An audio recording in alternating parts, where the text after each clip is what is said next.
Muka surat berapa ni?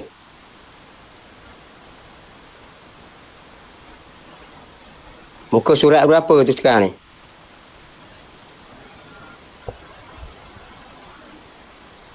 Surat 3.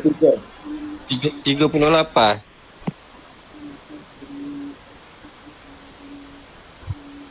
Oh, dia betul 38. Surat 3. Okey, Roger.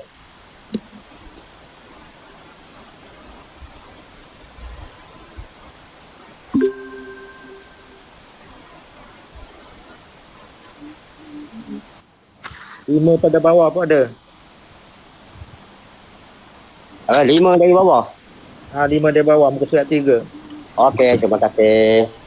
5 di bawah okey. Assalamualaikum. Waalaikumsalam warahmatullahi wabarakatuh. Apa khabar semua? Alhamdulillah sihat. Alhamdulillah. Jelas suara? Jelas. Kita boleh mula ya? Okey. Assalamualaikum warahmatullahi wabarakatuh. Waalaikumsalam. Bismillahirrahmanirrahim.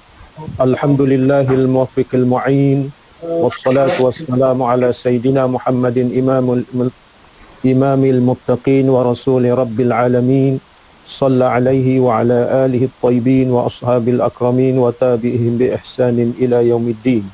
Allahumma aftah alaina futuhal arifin wa faqihna fid din waj'alna minal ulama'il amilin wal malaikatil muqarrabin. Qala al-musannifu rahimahullahu ta'ala wa nafa'ana wa bil muslimin wa bi barakati ulumihi fid darain ya rabbal alamin. Innaka la tahdi man ahbabta walakinna Allah yahdi man yasha. La hawla wa la quwwata illa billahil aliyyil azim. La hawla wa la quwwata illa billahil aliyyil azim. La hawla wa la quwwata illa billahil aliyyil azim. Ila hadratin Nabil Mustafa Rasulillah sallallahu alaihi wasallam wa ala alihi wa ashabihi wa ila arwahi kaffatil muslimin wal muslimat wal mu'minin wal mu'minat ala hazihi niyyati syai'un lillahi lahumul Fatihah. A'udzu billahi minasy syaithanir rajim. Bismillahirrahmanirrahim. Alhamdulillahi rabbil alamin arrahmanir rahim maliki yaumiddin. Iyyaka na'budu wa iyyaka nasta'in. Ihdinas siratal mustaqim.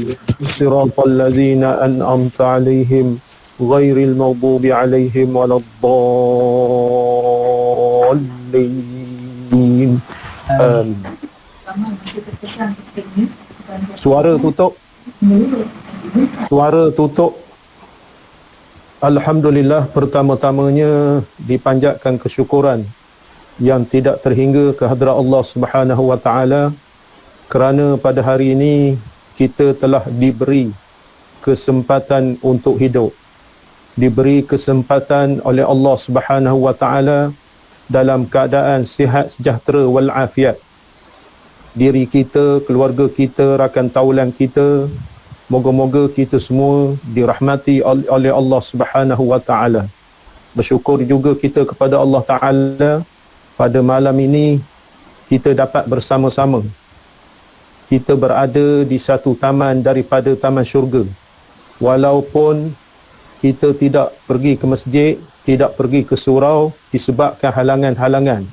Namun begitu, majlis ilmu, majlis zikrullah sampai ke rumah kita. Moga-moga kita yang menatap wajah saya ni, yang menatap handphone, yang menatap laptop, moga-moga kita diberi rahmat oleh Allah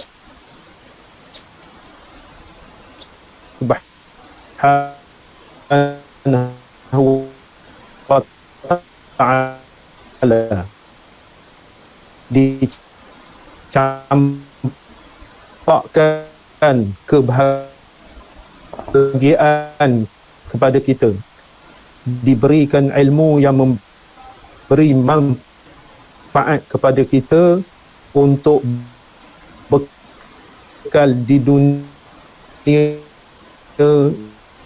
dan juga bekal di akhirat. Moga-moga ilmu yang kita belajar pada malam ini memberi faedah kepada kita untuk mendekatkan diri kepada dosa kita dan keluarga kita subhanahu wa ta'ala. Jelas? Jelas. Clear ya? Clear, alhamdulillah. Setakat ini link pertama 59, link kedua 24. 59 24 insya-Allah rakan-rakan kita sama dapat apa nama ni mengikuti insya-Allah dengan baik. Jadi pada malam ini kita sambung lagi daripada kitab Pelita Penuntut ataupun terjemahan dari Ta'lim Muta'allim, iaitu membicarakan berkenaan dengan galakan-galakan dan adab-adab kita nak menuntut ilmu. Banyak di dalam kitab menyatakan adab-adab. Amat malang sekali kita kadang-kala menuntut ilmu ni tidak berpandukan adab. Jadi oleh kerana itu kita tak faham, kita tak mengerti, dan ilmu itu tak lekat di dalam hati sanubari kita. Sebabnya ada masalah. Begitu juga kalau kita nak contohkan kita bersiaran online. Online maknanya internet kita tak clear. Internet kita tak clear, line kita tak clear, maka handphone kita ataupun laptop kita bermasalah. Bermasalah sekejap tak putus. Tapi yang internetnya bagus, begitu gini, line-nya bagus, insya-Allah dia akan mendapat sebiji daripada keterangan-keterangan kita walaupun melalui online. Sebiji dan kita faham betul-betul. Itulah perkakah yang kita perlu fahami di dalam menuntut ilmu ini. Sebab itu di dalam kitab ini membahaskan berkenaan dengan adab-adab kita menuntut ilmu supaya ilmu tu berkat, supaya ilmu tu lekat di hati sanubari kita, insya-Allah kita akan beramal. Begitu juga kita contohkan kepada sahabat Rasulullah sallallahu alaihi wasallam. Mereka ini berdepan dengan Rasulullah, Allah Ta'ala kurniakan mereka terus ingat apa yang dibicarakan oleh Rasulullah. Terus ingat. Periwayat hadis itu terus ingat. Itu yang manfaat kepada ilmu yang dicurahkan oleh Rasulullah sallallahu alaihi wasallam. Begitu juga kita nak mendapat ilmu, sama ada kita boleh pergi ke masjid, boleh pergi ke surau, kita berada di kelas-kelas pengajian, termasuklah online ini. Maknanya kita nak bukan kita nak ilmu tu menyambil-nyambil dak. Ilmu tu kita walaupun tak pergi ke masjid ke surau, dapat di rumah kita. Moga-moga rumah kita diberi rahmat oleh Allah Subhanahu wa taala. Moga-moga kita berada di dalam ilmu, di dalam taman-taman ilmu, iaitu taman, salah satu daripada taman syurga, insya-Allah. Jadi kita sambung kitab kita ni muka surat 3 di bawah, baris yang kedua daripada bawah. Jadi kalau siapa ada kitab, bolehlah merujuk kitab muka surat 3. Kalau sekiranya tak ada kitab, maknanya dengar sajalah, ataupun perlu kepada catat apa begitu begini, terserahlah. Jadi menuntut ilmu ni kena ada perkakah. Saya sebut sebelum ini, maknanya ibarat mencari ikan. Mencari ikan kena ada jaring, ada sesauk, ada tempat nak letak ikan begitu begini. Itulah hakikat menuntut ilmu. Kalau sekiranya kita menuntut ilmu ni sekadar tak ada telinga, tak ingat. Tak ingat. Jadi saya menyeru kepada hadirin hadirat online, kalau perlu kepada kitab, tengok kitab. Kalau perlu kepada catatlah. Kalau perlu kepada tulislah. Kalau perlu kepada ingatlah. Insya-Allah ilmu kita barakah. Barakah. Sebelum kita memulakan ilmu, saya minta ambil perhatian, mic kita kena tutup. Mic kita kena tutup, mengganggu pendengaran sahabat-sahabat kita. Lepas tu satu lagi, sebelum kita kuliah, saya minta buka kamera, nak tengok muka. Buka kamera.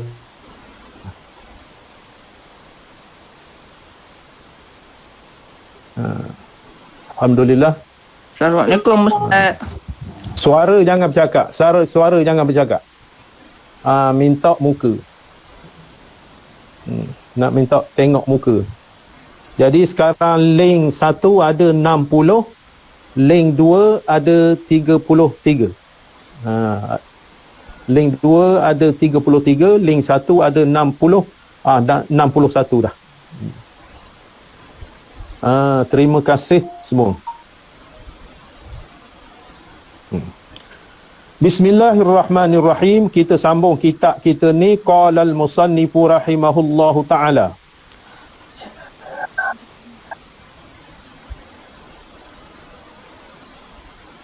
Dan wajib. Dan wajib ni perlu. Dan wajib ni perlu dalam konteks menuntut ilmu. Dalam konteks menuntut ilmu. Dan wajib tak dapat tidak. Dan wajib pula atasnya menuntut akan ilmu yang boleh mengetahui dengan dia, dengan ilmu, akan barang-barang yang lain lagi dengan qadar yang membawa ia seseorang dengan dia, dengan ilmu itu, akan sekalian yang wajib-wajib. Jadi tak dapat tidak di dalam disiplin kita nak melahirkan orang yang berilmu, nak memantapkan ilmu kita, adab-adab di dalam menuntut ilmu ini. Maknanya kita ni perlu belajar sesuatu ilmu yang nak memantapkan ilmu itu. Contohnya saya bagi contoh hak pengajian kita lepas. Kita membaca Quran. Kita membaca Quran, ilmu tajwid itu terahnya. Ilmu tajwid ini berkenaan ataupun ilmu yang nak mengelokkan bacaannya. Sama ada segi sifat ataupun segi huruf. Jadi oleh kerana kita mengaji Quran, belajar ilmu tajwid, kita tak boleh belajar saja-saja. Jadi perlu mengadap guru. Sebab ilmu Quran ini, ayat-ayat Quran nak dibunyikan, dalam kitab mana ada nak bunyi. Nak membunyikan huruf-huruf tu dalam kitab tak ada.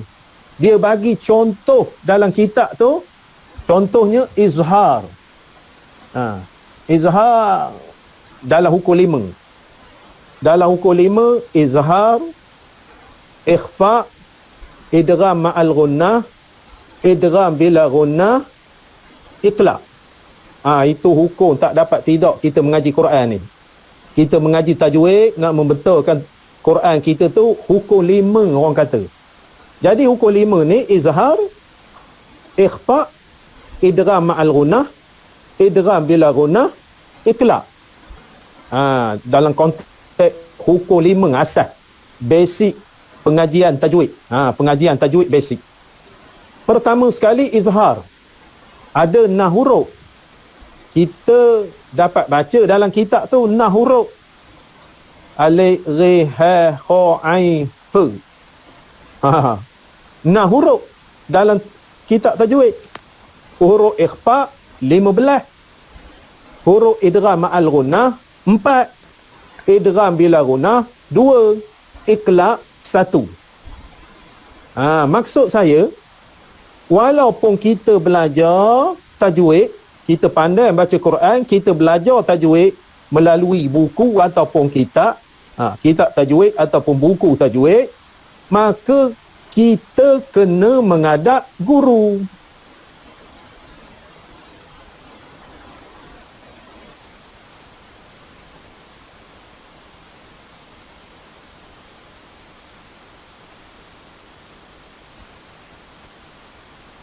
Kita kena menghadap guru. Sebabnya dia dalam membunyikan huruf-huruf Quran itu mesti bunyi. Perlu kita, semestinya kita menghadap dengan berjumpa dengan salah satu daripada huruf izhar. Alif, re, kha, kha, ain, ha. Huruf izhar. Maka hendaklah dinyatakan. Contoh, nun mati bertemu dengan alif. Man amana. Man amana. Jadi oleh kerana kita tak berguru, main pakai baca-baca je, kita tak faham. Jadi jelas dia sebut sini, maknanya kita nak mendalami sesuatu ilmu itu, kalau kita menghadap guru tu yang boleh membagi faham kepada kita, wajib menghadap guru. Sebabnya kita tak ada basic. Tutup mic ya. Tutup mic. Tutup mic. Jelas. Kalau tidak bising. Jadi faham contoh tu? Faham? Faham.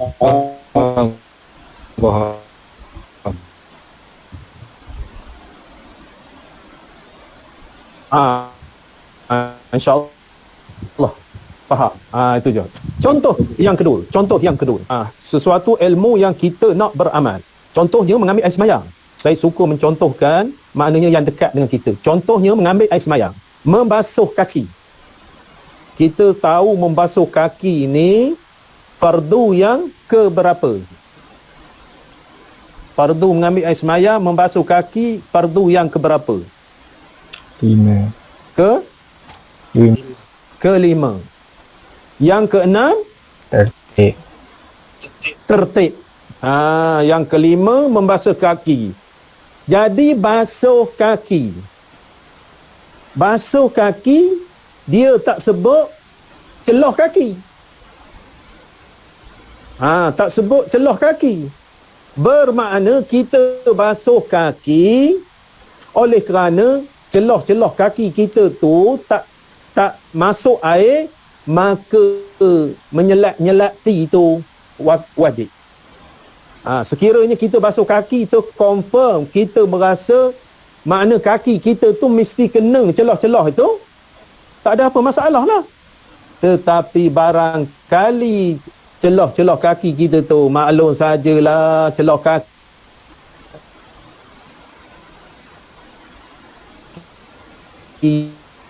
ini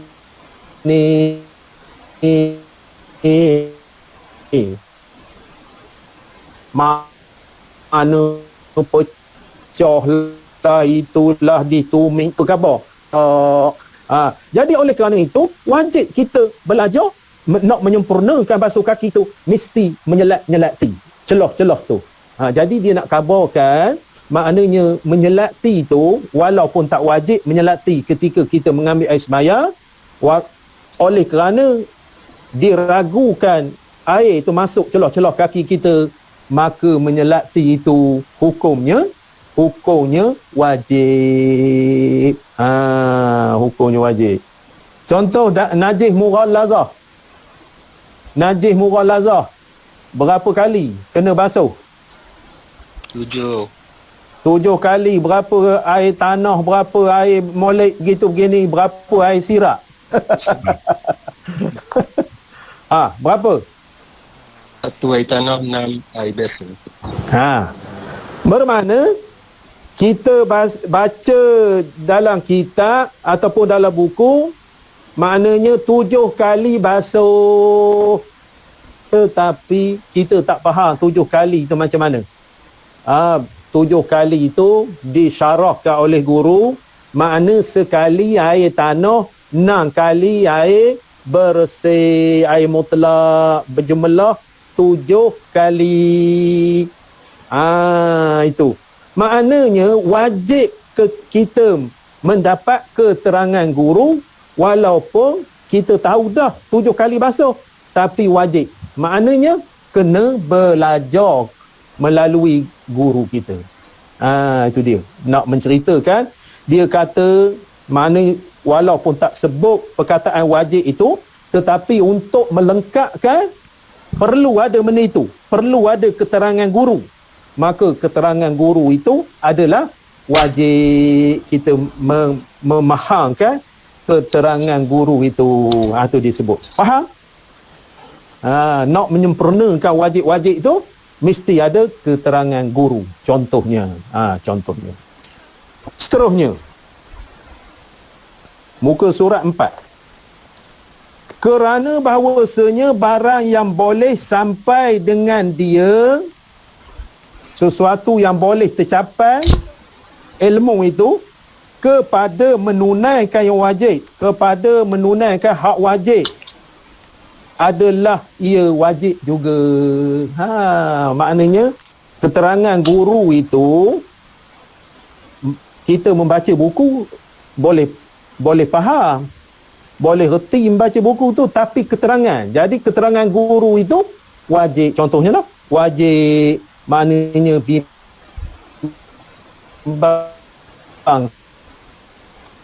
kita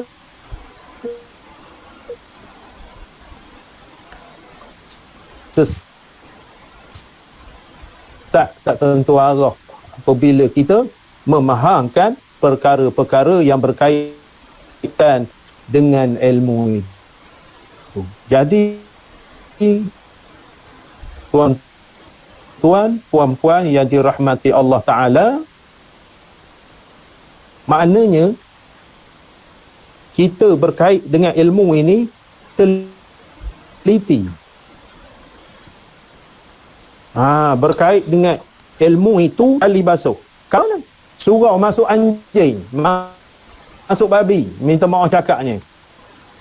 Masuk anjing, masuk babi, nak dinisbahkan 7 kali basuh tu macam mana? Gunakan baldi, Ustaz. Bomba tak apa. Bomba tak apa. Maknanya nak kabarkan nisbah 7 kali. Jadi oleh kerana kita ni tahu najis mughalazah 7 kali, sebabnya keparduan kita membasuh najis. Membasuh ni basuh aja kita sudah. Tak boleh. Itu. Jadi oleh kerana itu kita nak memahami, adalah kepada kita menuntut ilmu ni meminta penerangan daripada guru. Macam mana maksudnya? Ataupun rumah kita masuk babi, anjing, macam mana nak membasuh nyamuk? Nak kira 7 kali. Mungkin kalau kita tak mengaji ataupun tak memahami ataupun tidak disyarahkan oleh guru, kita tak faham. Kalau selipar kita 1, 2, 3, 4, 5, selipar kita, ada selipar ni 1, 2,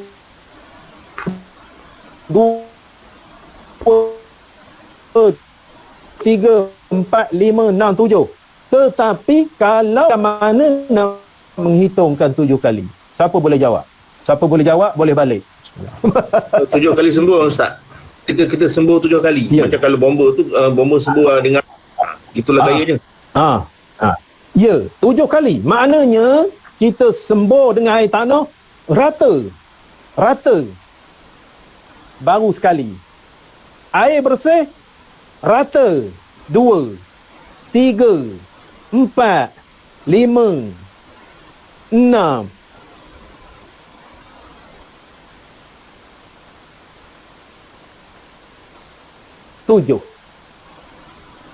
Itu perlu kepada fahaman wajib guru. Jadi nak menerangkan berkenaan dengan 7 kali itu, makna kita wajib mendapat keterangan guru. Kalau tidak, tak faham. Contoh, memandi mayat pula. Memandi mayat. Yang dikatakan air 9 itu apa dia? Air 9 dengar? Pernah dengar? Pernah dengar, Ustaz. Pernah dengar. Air 9 itu Air 9 orang memandi mayat tu. Ada dalam kitab ada. Rabbana wa ilaikal masir. Mula kanan dan kiri. 3 depan, 3 kanan, 3 kiri. 3 kiri, 3 tengah. Tengah. 3 kanan, 3 kiri, 3 tengah. Itu dinamakan air 9. Jadi masa menjiruh air 9 itu, yang belah kanan itu mesti mengiring belah kiri.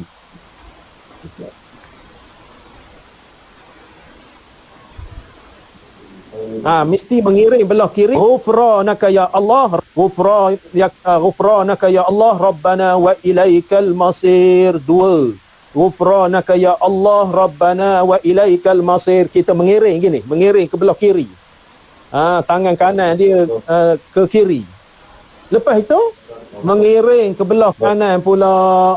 Ghufranaka ya Rahman, Rabbana wa ilaikal masir. Ghufranaka ya Rahman, Rabbana wa ilaikal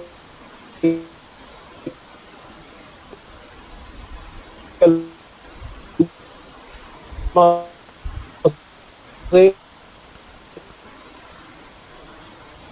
Ghufranaka ya Rahman, Rabbana wa ilaikal masir. Berapa dah?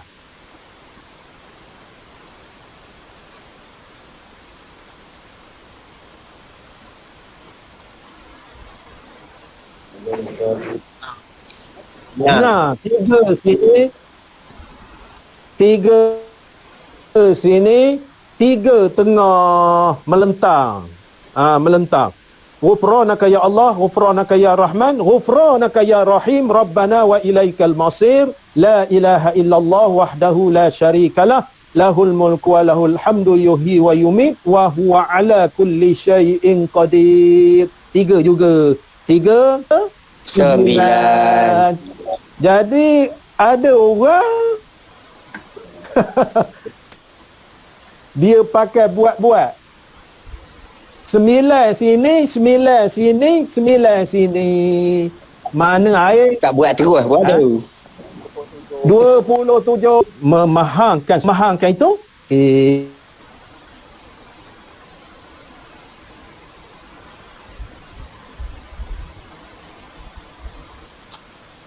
Ayatnya kena keterangan guru. Kita dengar la ilaha illallah, la ilaha illallah, la ilaha illallah. Boleh sebut. Tetapi sahih tak sahih sebutan itu. Tapi tak tasdik itu Ustaz. Itu dia. Keterangan guru apabila kita menyebut la ilaha illallah, nafi, isbat, mampi, musbat. Tidak ada Tuhan melainkan Allah. Tidak ada Tuhan melainkan Allah. Sebutannya la ilaha illallah, la ilaha illallah, la ilaha illallah. Ini dah la ilaha illallah, la ilaha illallah. Tak sahih. Jadi oleh kerana itu bertahlil itu pun kena keterangan guru, tuan guru, ustaz. Macam mana nak bertahlil ni, tuan guru ataupun ustaz mensyarahkan. Kita mesti ada nafi, isbat. Nafi, isbat, mampi, musbat. Mesti ada tasdik dalam hati. Tidak ada Tuhan melainkan Allah. Lepas itu sebutan dia la ilaha illallah tak boleh. Mesti la ilaha illallah, la ilaha illallah. Maka wajib dapat daripada keterangan guru itu. Maknanya kalau nak tahlil itu, keterangan guru itu wajib mendapatkan dia, barulah sahih di dalam kita ratib, orang kata bertahlil. La ilaha illallah tu bertahlil, barulah sahih. Kalau tidak, sebut saja-saja tak ada manfaat. Banyak orang tahlil gitu. Banyak Ustaz, tak tahu ke benda je. Sebut je. Iyalah. Jadi kita belajar. Sebab itulah dalam kitab ni khabar, dalam kitab khabar saya tu contoh, dalam kitab tu tak ada, dalam kitab ni tak ada. Contoh perlu kepada dia kata wajib sesuatu benda itu keterangan daripada gurunya. Benda-benda yang kita nak buat. Benda-benda yang kita nak buat wajib daripada keterangan guru. Makna keterangan. Contoh lagi. Kita nak pergi ke bank. Kita tak ada kad. Kena isi borang. Kena isi borang, kita tahu ambil borang. Tanya ke guard tu, pakcik ni nak isi borang, nak ngambil duit. Tiba-tiba guard tu khabar, pakcik kena isi borang. Borang tu 4-5 jenis borang. Tahu tempat borang tu di meja tu 4-5 jenis borang. Borang pencen ada, borang masuk duit ada, borang itu mana. Jadi perlu tak kita tanya guard tu? Perlu, kacau terlambat salah borang. Perlu.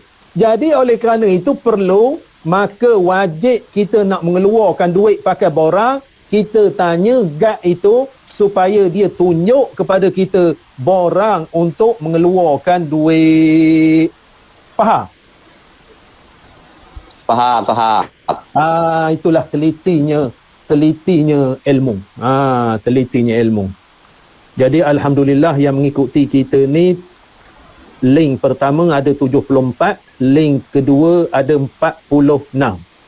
Alhamdulillah, moga-moga 74 dan 46 dua-dua link kita ni mendapat ilmu yang memberi manfaat, mendapat ilmu berkat daripada Allah Ta'ala. Semoga kita ni dicampakkan kebahagiaan dunia dan akhirat. Selesai daripada kuliah ini dapat manfaat kepada kita ilmu, insya-Allah. Boleh? Boleh. InsyaAllah Ustaz. Dan barang yang boleh sampai dengan dia, makna sesuatu yang boleh sampai dengan dia dengan ilmu itu kepada menunaikan fardu itu adalah ia fardu juga. Maknanya yang nak menyampaikan fardu itu, nak menyampaikan fardu itu, maka fardu yang nak menyampaikan itu fardu juga. Contoh dalam bab fiqh. Dalam bab fiqh, faham berkenaan dengan dua qalah?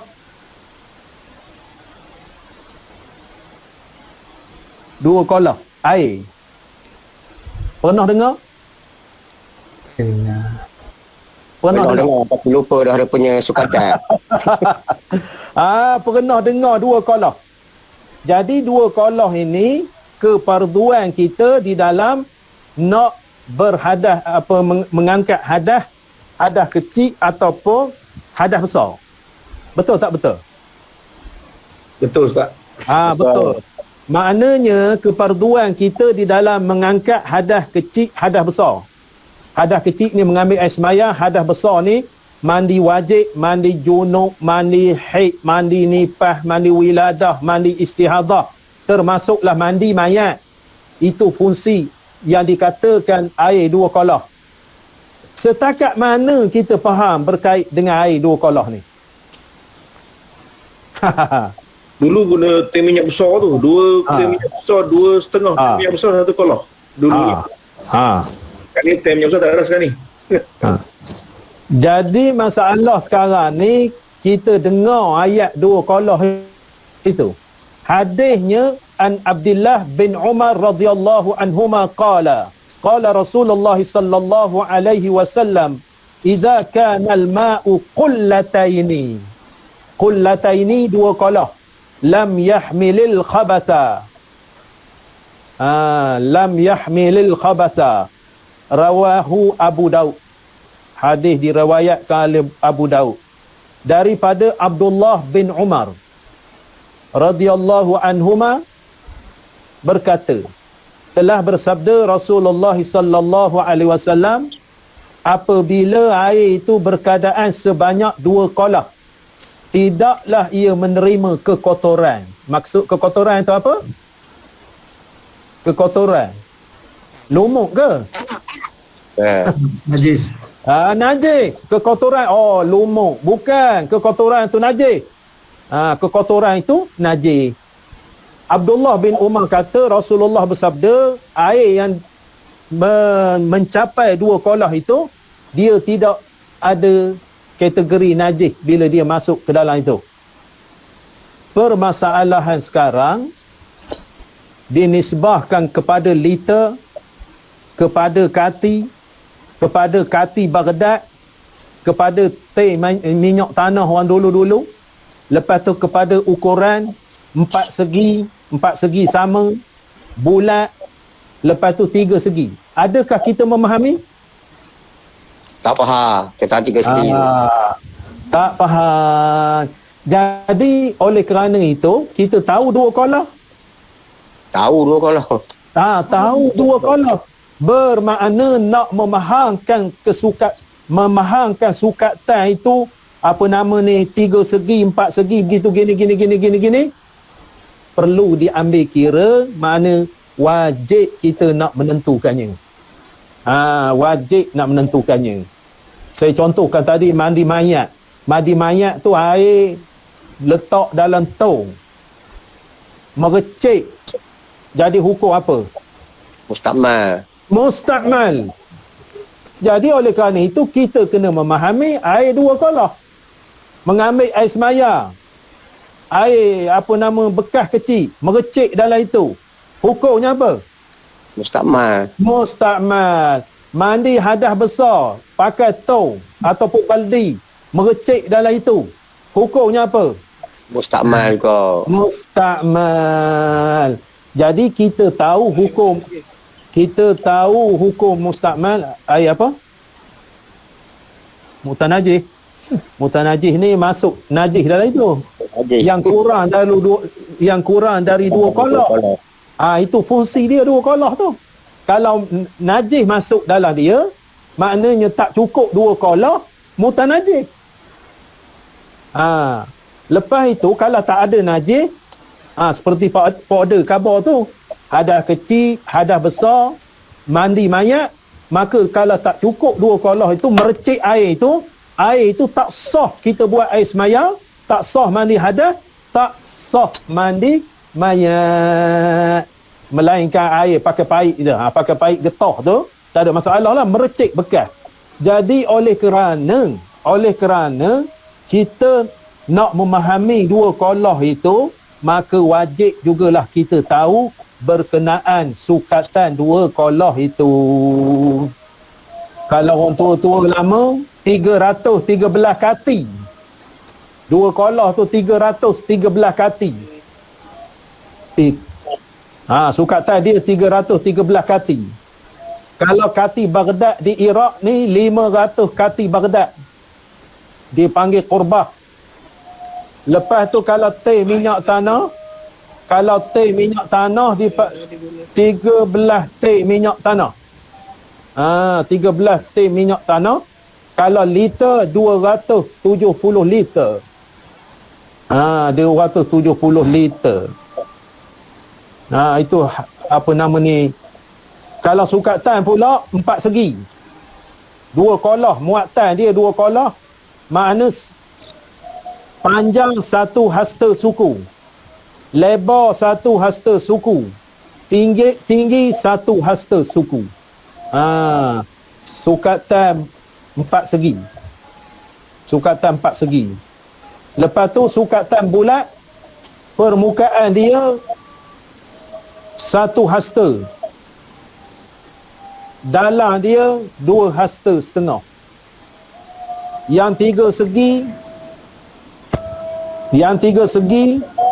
dalam dia 2 hasta. Dalam dia 2 hasta. Lepas itu lebar dia, penjuru dia 1 hasta setengah. Yang 3 segi.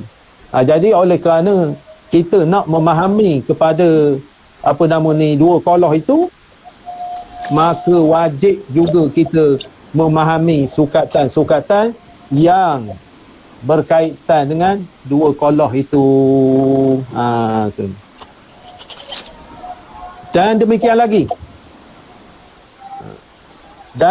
lagi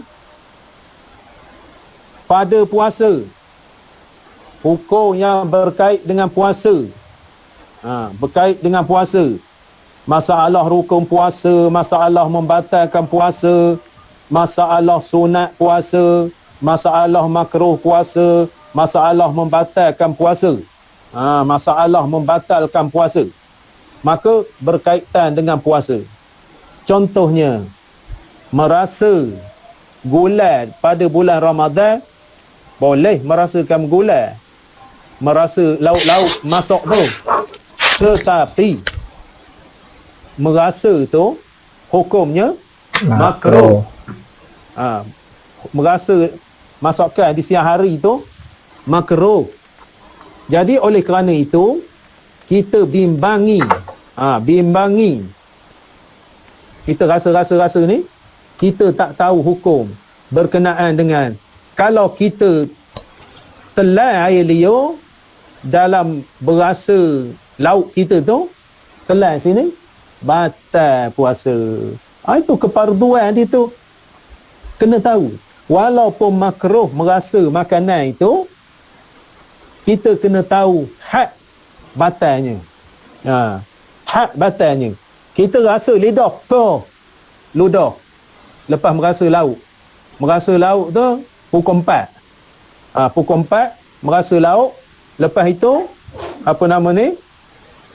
kita rasa, lepas itu telan air liur kita, maka rasa goreng kicap. Maka goreng kicap rasa ditekak, maka batal puasa. Jadi had sempadan, wajib juga kita tahu sekiranya berasa ketekak ketika kita menelan air liur, maka hukumnya batal puasa. Batal puasa. Itu hak berkenaan puasa. Dan zakat, begitu juga berkait dengan zakat.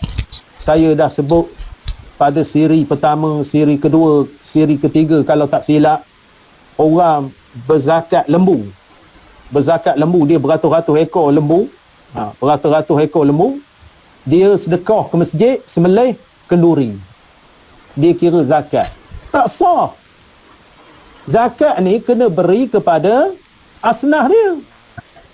Manakala kita beri lembu seekor ke surau ke masjid kampung kita, itu bersedekah, berkenduri, maka zakatnya tak sah, dikira sedekah saja.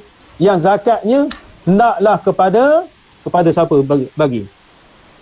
Asnah. Kepada asnah yang berapa? 8.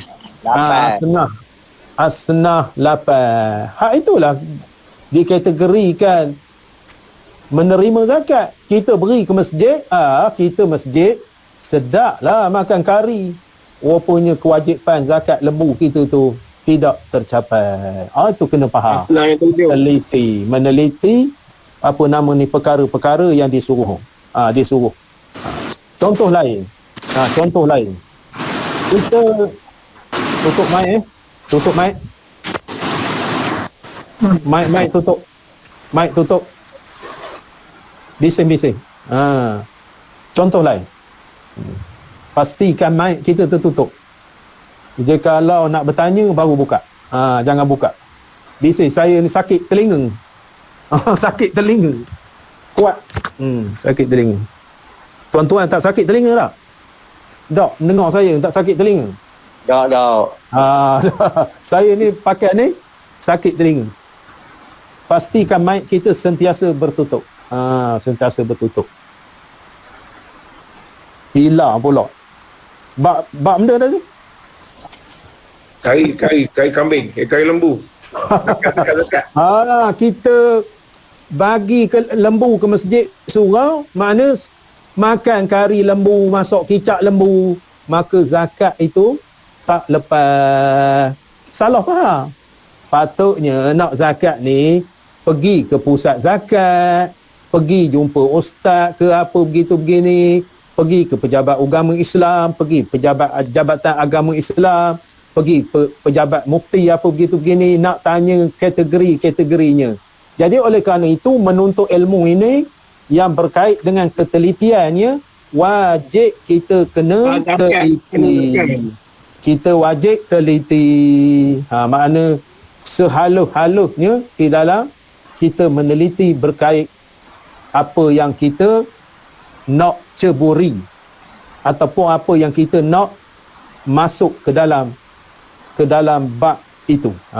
Dalam bab yang berkaitan dengan hukum-hukum tersebut. Tu. Jadi boleh faham agaknya? InsyaAllah. Jadi saya nak kabarkan walaupun kita boleh membaca umpamanya, tetapi kita nak kesahihan apa yang kita baca, kita berjumpa dengan guru untuk keterangannya. Jadi jumpa dengan guru itu wajib untuk menghuraikan apa yang kita muskilkan ataupun apa yang kita runsingkan. Contoh lain, kita belajar sifat 20. Kita belajar sifat 20, maka tak dapat tidak 20 sifat itu kita ingat. 20 sifat tu ingat. Jadi barulah menghala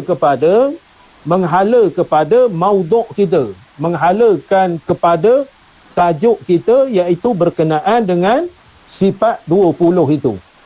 Makna kita kena bilang 1, 2, 3, 4, 5, 6, 7, 8, 9, 10 sehingga jumlahnya 20 sifat itu.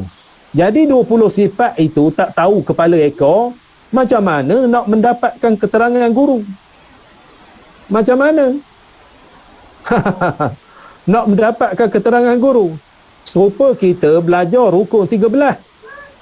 Rukun 13 tu, ustaz macam mana gaya berkenaan dengan takbir? Takbir ada takbir ihram, ada takbir intiqalat. Ada takbir ihram, ada takbir intiqalat. Jadi kita tak tahu. Nak tanya, ustaz, takbir dalam sembahyang ni tak tahu kategori dia. Kategori dia. Serupa dengan hari raya. Takbir hari raya, takbir muqayyad, takbir mursal. Tak tahu. Jadi hari raya puasa jatuh hari Jumaat, lepas sembahyang Jumaat bahan takbir juga. Tak tahu. Jadi kita kategori. Kalau kita belajar bab takbir, kita akan kupaskan ataupun kita akan persoalkan kepada guru kita tu takbir raya ni berapa jenis. Takbir muqayyad, takbir mursal. Takbir hari raya puasa, takbir mursal. Maknanya setelah semayang hari raya, lepas itu khutbah, habislah takbir itu. Manakala takbir muqayyad ini, takbir muqayyad raya pertama, raya kedua, raya ketiga, raya keempat. Raya pertama itu 10 Zulhijjah. Lepas tu 3 hari pula ni dinamakan hari Tasyrik. Kita memahami berdasarkan kepada keterangan guru, kalau tidak kita tak faham. Jadi berbalik kepada takbiratul ihram. Takbiratul ihram ni setelah kita usolli tu, apa jenis sembahyang apa? Nak sebut usolli tak sebut, tak ada masalah. Maknanya lepas usolli Allahu Akbar, itu takbiratul ihram, takbiratul ihram. Manakala satu takbir lagi, itu tak faham. Kadang-kadang kita semayang sujud dulu, takbir tak habis lagi. Lepas itu nak bangun daripada rukuk, kita bangun dulu, takbir atas tu. Takbir banyak kita lihat gitu. Banyak. Dah tengok. Jadi kalau kita menanya kepada guru, yang sahih takbir namanya takbir intiqalat. Takbir intiqalat ni gerak sama. Kita bergerak sama. Nak rukuk Allahu Akbar. Makna daripada Allah tu bergerak selalu. Lepas tu masa rukuk tu habis dah. Ini kadang-kadang dia dah rukuk, takbir tak habis lagi. Takbir tak habis lagi. Dia sujud, takbir tak habis. Dia dah sampai dari ke sejadah, takbir bunyi lagi. Allahu Akbar. Panas sungguh. Maknanya dia tahu takbir perpindahan rukuk tu dia tahu, tetapi dia tidak mendapat keterangan daripada guru. Biasa tengok? Biasa. Tu dia. Makna takbir intiqalat tu, takbir pindah-pindah ni naklah sama. Kalau tak sama, makruh hukumnya. Makruh kalau tak sama. Kalau berlebih, makruh. Dia Allahu Akbar, Sami Allahu liman hamidah, Allahu Akbar, Allahu Akbar. Ini apa nama ni, nak sujud Allahu Akbar, macam sujud dalam tanah gayanya. Macam sujud dalam tanah, panjang sangat. Lepas itu masa nak bangkit daripada tahiyat awal, macam gaya nak naik atas langit, bunyi Allahu Akbar tu. Sepatutnya Allahu Akbar, qiyam habis. Dah Allah. Penyudahnya azan dalam semayang. Azan dalam semayang penyudahnya. Jadi berkait dengan perkara itu, makna dia ni wajib mendapat keterangan daripada guru perihal takbiratul ihram dengan takbir intiqalat. Bukannya perkara sedek, tapi maksudnya perkara tak sempurna. Bukan tak sah semaya, tak sempurna. Kita tak pakai kepiah, sah semaya. Sah tak sah? Sah, tak ada syarat. Tak ada syarat, tak ada rukun. Tetapi kalau kita semayang, terutama tok imam, mestilah kepiah, barulah comel. Baru comel. Maknanya kalau tok imam pakai singlet aja boleh? Boleh, kita ikut. Tok imam masjid sembahyang maghrib pakai baju pagoda. Penyudahnya orang kata, tok imam ni gila agaknya ni. Gila sewe. Maknanya cantik. Jadi oleh kerana itu, maksud saya ni nak kabarkan, walaupun kita membuat benda itu, mesti menjadi kewajipan kita naklah mendapat keterangan guru. Naklah mendapat keterangan guru. InsyaAllah mudah-mudahan kita mengamatinya. Dan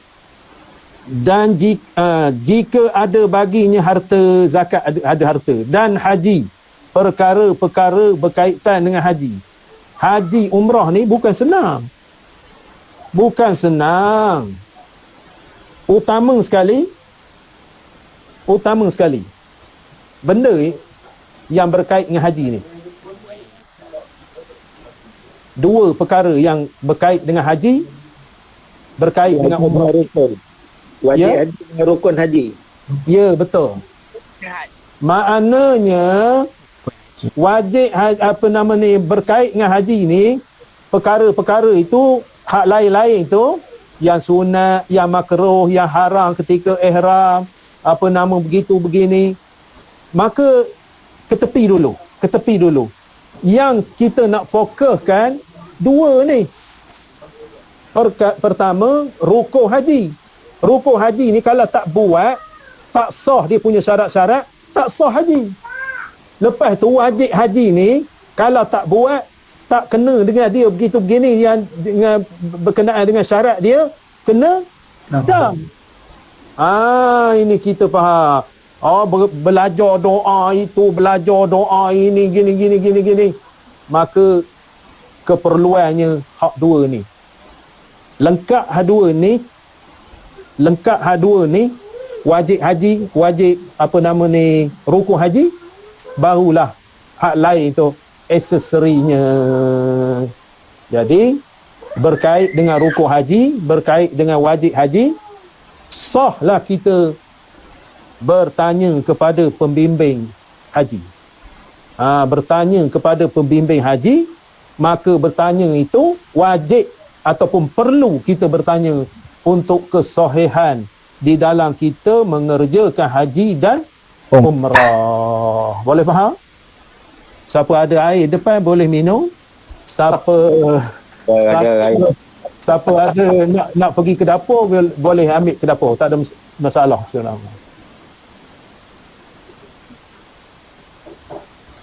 Dahaga juga ya, panas panas. Masya-Allah, walaupun kita tak pergi ke masjid, mudah-mudahan di rumah kita taman daripada taman syurga. Taman syurga. Didoakan oleh para malaikat ke hadrat Allah Taala. Kita ni majlis zikrullah, majlis memperingati ilmu Allah. Ilmu Allah nak mendalamkan agama kita. Maknanya kalau kita tak pergi ke masjid apa begitu begini, ada ruang kepada suri rumah nak menjaga anak gitu gini. Daripada kita menengok TV tu seminggu 2 kali, kita boleh belajar mengemaskan amal ibadat kita khususnya. Nak faham agama apa begitu begini, nak beramal dengan agama, nak membawa amalan kita ke hadirat Allah Subhanahu Wa Taala, semoga sempurna dan jayanya di dalam kita melalui kehidupan di muka bumi Allah Subhanahu Wa Taala sementara diberi nyawa kesempatan kita. Betul tak? Gitu. Betul. Alhamdulillah. Betul. Jika wajib ia atasnya dan demikian haji ni, jika ia wajib padanya, makna syarat wajib haji. Dan demikian juga pada jualan-jualan jika ia berniaga. Jika dia berniaga berkait dengan jual beli ni janganlah menipu. Wailul lil mutaffifin, neraka wailah orang yang menipu timbangan. Ahli bisnes ni jangan menipu. Nak berkat tu untung tak apa, jangan menipu. Lepas tu sedekah lah sikit, supaya hasil kita jualan kita tu barakah. Barakah. Kita sedekah ke masjid, sedekah ke orang, sedekah gitu, bukan habis, jangan kedekut sangat. Jangan kedekut. Lebih-lebih lagi berjualan, berniaga. Maknanya sepuk lada 2-3 ulas tak boleh bagi. 2-3 ulas pun tak boleh bagi. Makna timbang rambut tan. Timbang rambut tan. Musim orang jual durian ni lagilah. Nak durian 0,5 kilo. Durian 0,5 kilo. Mana 0,5 kilo? Dia kata boleh 0,5 kilo. Mana separuh belah sebiji bagi 2. Bagi 2. Timbang 0,5 kilo.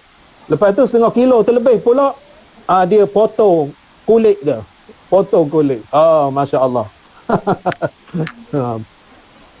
Mesabok sangat keadaan berniaga.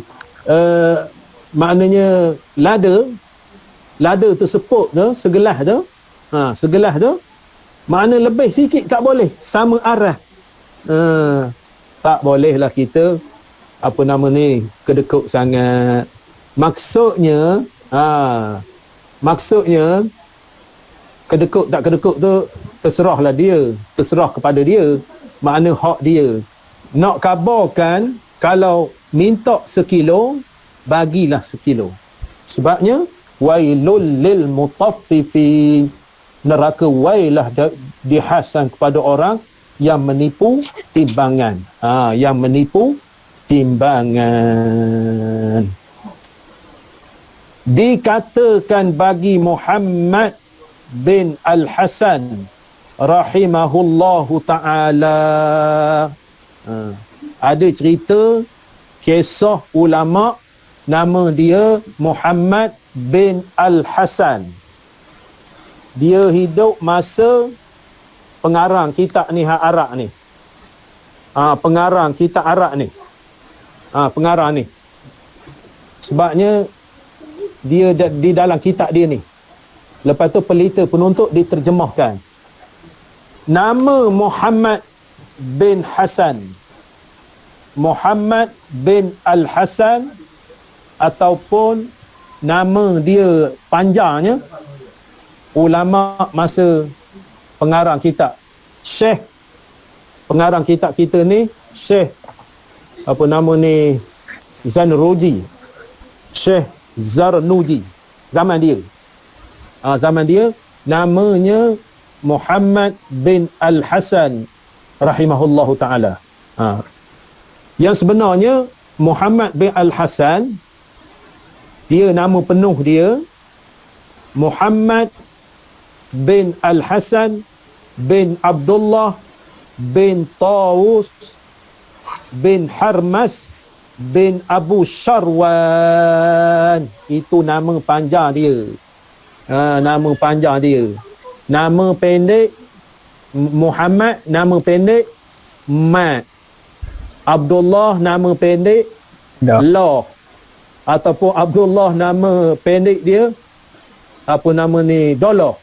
Dia Arab ni panjang nama dia. Muhammad dalam kitab kita ni ditulis Muhammad bin Al-Hasan saja.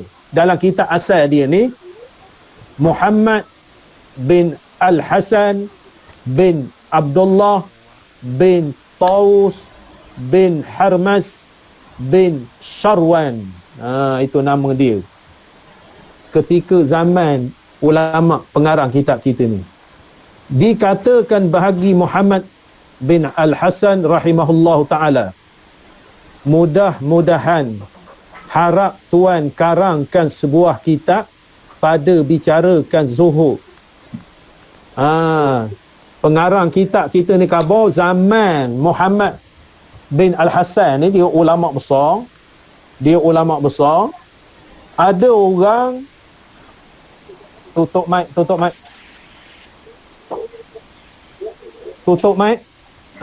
mic. Pastikan mic ditutup. Bising telinga saya, sakit telinga. Karena pekak saya nyodong.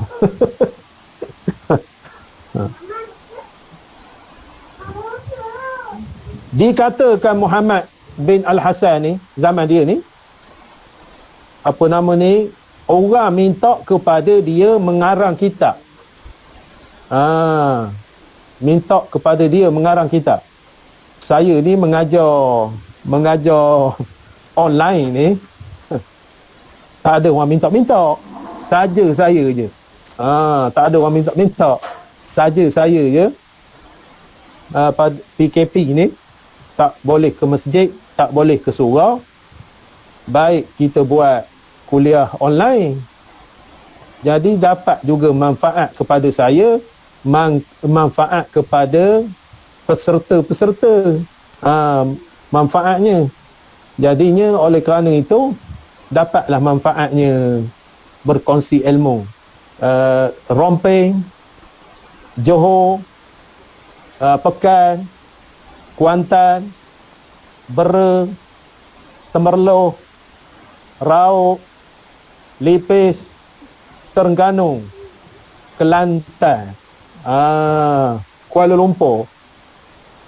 Dapat manfaat kita merata-rata dunia.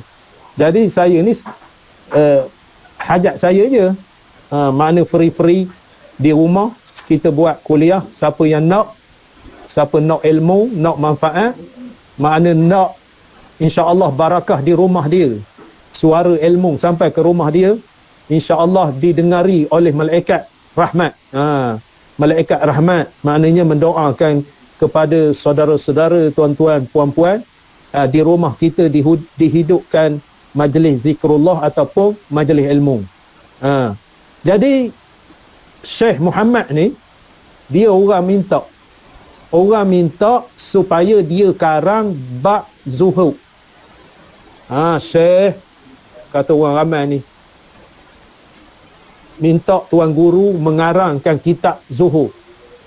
Zuhud ni apa artinya? Zuhud ni bersederhana yang perlu saja. Bersederhana yang perlu saja.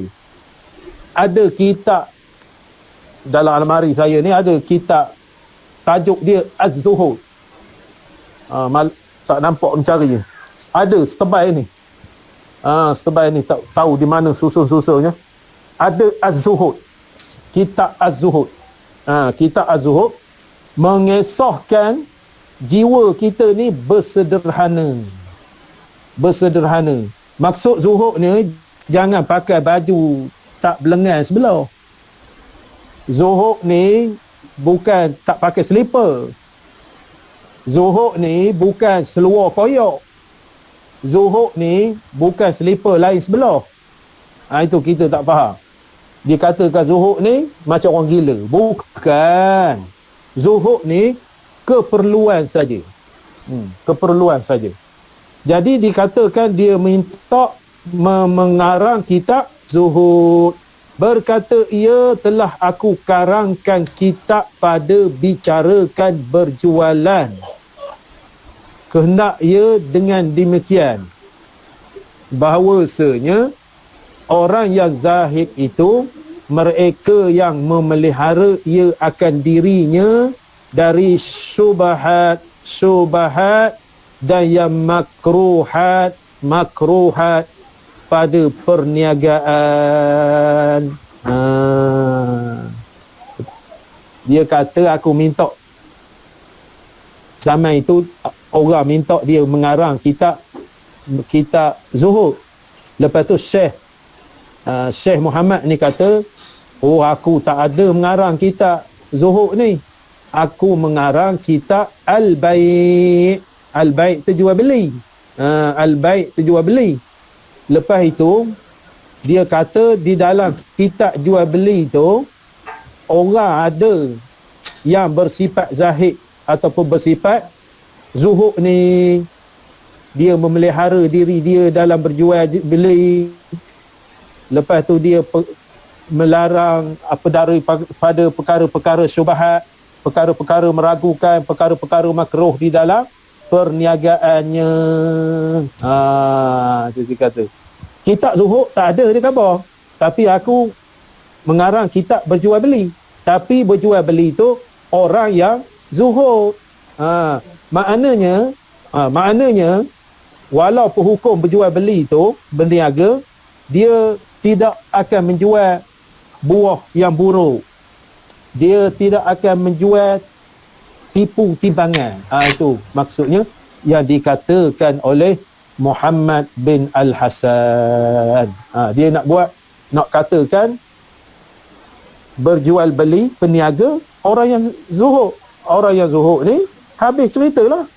Dia mencari keredaan Allah Ta'ala. Dia tak nak menipu, tak nak apa gitu gini-gini. Semata-mata mencari keredaan Allah Subhanahu Wa Ta'ala di dalam perniagaan. Begitu juga di dalam kita menuntut ilmu ini, bersederhana. Menuntut ilmu ni tak boleh selok. Tapi tamak tak apa. Nak kepada ilmu tapi tak boleh selok. Tak boleh selok. Kok bimbang kita tergelincir. Akulah yang pandai. Akulah yang hebat sekali. Bimbang kita tergelincir daripada lunah-lunah ataupun garis panduan di dalam menuntut ilmu. Kita menuntut ilmu ni nak mencari keredaan Allah Subhanahu Wa Ta'ala. Jadi ringkasnya lebih dah masa 10 minit tak sedar. 10 minit di dalam kita membicarakan kisah di dalam kitab kita ni, dia nak membahaskan pertama orang yang menuntut ilmu ni mesti berguru. Orang yang menuntut ilmu ni mesti berguru dan nak mendapat huraian daripada guru. Tak boleh jadi ilmu pandai-pandai, tak boleh. Mesti berguru. Nabi Muhammad sallallahu alaihi wasallam berguru dengan siapa? Jibril. Berguru dengan siapa? Jibril. Wahyu daripada Allah, berguru dengan Jibril. Itu yang pertama. Maknanya orang yang menuntut ilmu ni nak berguru. Yang keduanya, kita bincang pada malam ini, sesuatu yang diragui itu mestilah nak dirujukkan kepada guru. Sesuatu yang meragukan hendaklah dirujuk kepada guru. Yang ketiganya, apa cara kita boleh sampai daripada menunaikan kewajipan kepada kita, maka kita perlu mengikutinya. Apa cara? Kita perlu mengikutinya. Dan yang terakhir sekali, ada orang minta kepada Syekh Muhammad bin Al-Hasan mengarang kitab Zuhud. Syekh Muhammad kata, aku tak ada mengarang kitab Zuhud, tetapi aku mengarang kitab Al-Bai', kisah jual beli. Tetapi di dalam kitab aku ni, walaupun kisah berjual beli, orang-orang yang berjual beli tu dia zuhud. Artinya zuhud, dia tidak menjual daripada perkara-perkara yang subahat, meragukan, perkara-perkara yang tak molek, melainkan molek, iaitu nak mencari keredaan Allah Ta'ala di dalam perniagaannya. Boleh faham? Boleh faham? InsyaAllah. InsyaAllah. Jadi oleh kerana lewat, minta maaf lah. Apa nama ni, dah 9 suku. Lewat sikit, 15 minit lewat. Tak apa tak? Lewat 15 minit. Tak apa? Tak apa. Boleh. Lewat 15 minit. Lebih sikit pun tak apa. Bimbang orang jemur. Jadi kita makan ni biar tak cukup, jangan melebih muntah pula. InsyaAllah, mudah-mudahan ada keberkatan di dalam kita menuntut ilmu. Kita faham, dicampakkan oleh Allah Ta'ala taufik dan hidayah kepada kita. Moga-moga kita beramal dengannya. Moga-moga kita menyebarkan kepada saudara kita berkaitan dengan ilmu pengetahuan yang kita dapat pada malam ini, insya-Allah. Jadi setakat itu dulu, insya-Allah berjumpa pada hari Rabu nanti. Aqulu qauli hadza wa astaghfirullah li wa lakum. Wassalamualaikum warahmatullahi wabarakatuh. Waalaikumsalam. Bismillahirrahmanirrahim. Alhamdulillahirabbil alamin. Wassalatu wassalamu ala asyrafil anbiya'i wal mursalin wa ala alihi wa sahbihi ajma'in. Allahumma iftah alaina futuhal arifin wa faqihna fid din waj'alna minal ulama'il amilin wal malaikatil muqarrabin. Rabbana atina fid dunya hasanah wa fil akhirati hasanatan wa qina adzaban nar. Wa sallallahu ala sayyidina Muhammad wa ala alihi wa sahbihi wa sallam. Walhamdulillahi rabbil alamin. Terima kasih semua, insya-Allah. Alhamdulillah. Terima kasih Ustaz. Assalamualaikum. Sama-sama. Assalamualaikum Ustaz. Sama-sama. Waalaikumsalam. Sama-sama. Terima kasih, Ustaz. Sama-sama. Terima kasih. Sama-sama. Terima kasih Ustaz. Terima kasih Ustaz. Assalamualaikum. Sama-sama. Waalaikumsalam warahmatullahi.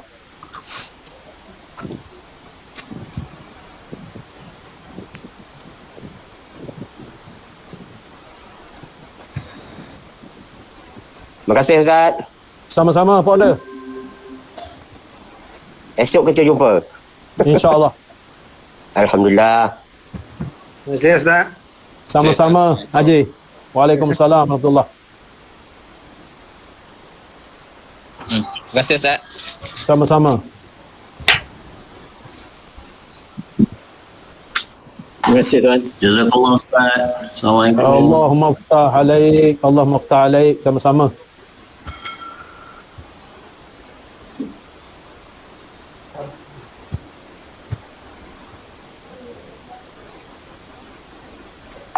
Terima kasih Ustaz. Assalamualaikum. Sama-sama. Waalaikumsalam warahmatullahi. Terima kasih Ustaz. Assalamualaikum. Sama-sama. Waalaikumsalam warahmatullahi. Terima kasih Ustaz. Assalamualaikum. Sama-sama. Waalaikumsalam warahmatullahi.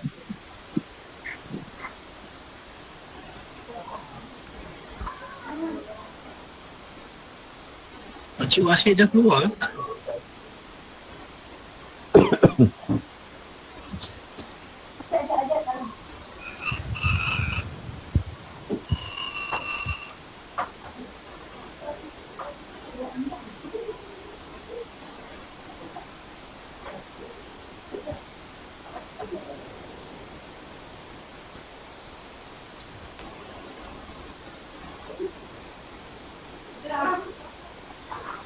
Terima kasih tuan.